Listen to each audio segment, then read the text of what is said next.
Son autobiographie à paraître chez Flammarion a fait de Cécilia ex-Sarkozy la star des médias.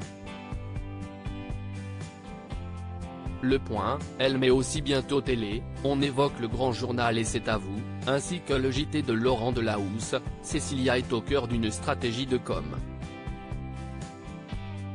bien rodée.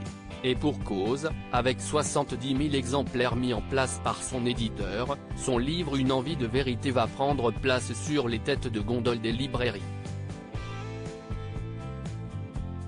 Pourtant, à droite, on ne se réjouit pas de la parution d'un tel livre qui rappelle les souvenirs d'un début de quinquennat raté, le bling-bling, le Fouquet, Kadhafi, la rupture, et si Cécilia assure à elle qu'elle a prévenu l'ancien président de l'écriture de ce livre, Henri Guénaud, la plume de l'ancien président a affiché son indifférence au micro de BFM quant à ce livre tandis que Le Figaro rapporte les propos de certains sarkozystes. Elle a expliqué qu'elle ne supportait plus les Sunlights. Pourquoi écrit-elle un livre qui la décrit au centre du jeu?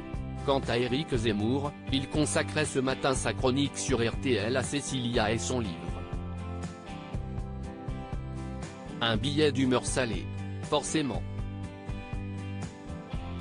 La tournée médiatique de Cécilia Attias, ex-Madame Sarkozy? C'est un événement planétaire, se moque Éric Zemmour sur RTL.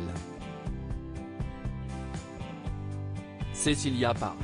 Cécilia Attias, ex-Sarkozy, ex-Martin, ex-première dame de France, ex-sauveteuse des infirmières bulgares, ex-fantôme à Gare de la Concorde, ex-star du Fouquet. Voilà donc revenue notre chère Cécilia de son exil doré à New York, et le monde haletant attend son témoignage, sa version, sa vérité.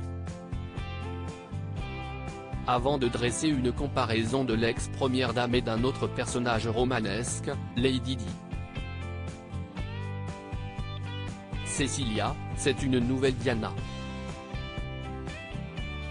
Encore une femme libre et moderne qui va au bout de ses passions, sauf que pour l'anglaise, la mort a été plus forte que l'amour.